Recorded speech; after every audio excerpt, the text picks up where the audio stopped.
I just want to talk a little bit about the light of our attention and how powerful that is. And as you're watching right now, you might have this sense of something that's looking through your eyes that's taking this in, that's present for this time together. And at first, if you're just getting used to that sense of feeling into what is it that's looking through my eyes, even holding that question, not so much for your mind to get an answer, but for your it's like a kind of attention that you give to attention, which it sounds really funny, but you might first think of attention as something that's almost like a laser beam that you use to track things. Like, oh, my attention's on, this thing that I'm observing, or it's on this task, or it's up in my mind because I'm doing a more of a mental activity, or my attention's down in my body because I'm doing something very physical. And so you might think of your attention as something that moves to various locations. And certainly that's one expression of attention. But there's also this kind of attention that really needs another word. But it's a kind of attention where you're invested and you're curious and checking something out or holding it in your consciousness. That's really what I mean, holding it in your consciousness. So when I ask you, get a sense of what's looking through your eyes, it's a kind of paying attention to it, but you can't, track what's looking through your eyes because we kind of associate what's looking through our eyes as the tracking mechanism, and at least most people do. So getting a sense of what's looking through your eyes is a little bit different. It involves a greater sense of stopping and a kind of pause and leaning in, figuratively speaking, and just getting that sense of observing.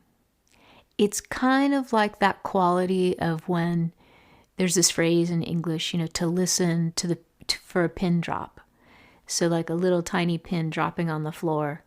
It's a kind of way that you pause and give all of your consciousness to attending to that one task. That's the kind of attention that I'm talking about.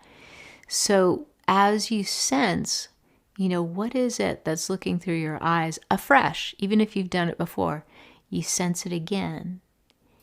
You may sense that at first it may almost feel like it has layers, like, oh, this is my attention, and there's like the my layer, the ownership layer, and then there might be some other sense of familiarity, like, oh, this is the attention that I experience all the time. And then as you get quieter and more subtle, you might get the sense that what's looking through your eyes doesn't necessarily belong to anybody.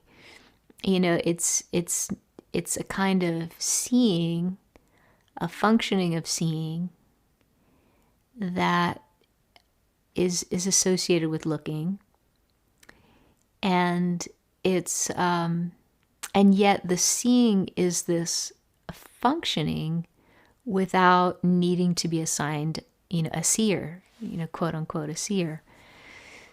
So as you kind of back up prior to some of the overlays, you get this sense of what seeing may feel quite simple.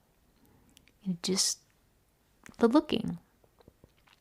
And the more quiet you get, it's not so much, oh, this is what's looking at that, or I'm the someone that's doing the looking. All of those layers of subject and object just begin to come to rest, and there's just the activity of seeing. Now, as you do this, you might feel a greater sense of quietude come forward, or greater simplicity, maybe almost a kind of starkness. But as you relax more in your body and it's kind of less up here and you rest into yourself, it's almost as if as you rest into your body, the whole of your instrument of body is just present to this task or this activity of looking. And so if you're new to what I'm talking about at first, it might be like, oh, well, who cares? But as you become more interested in it, you may sense that this activity brings about a growing sense of calm, quietude, rest, a kind of objectivity, because it's as though you take a step back or a few steps back, so you distance yourself from sticky thoughts or sticky feelings, and you get a greater sense of spaciousness.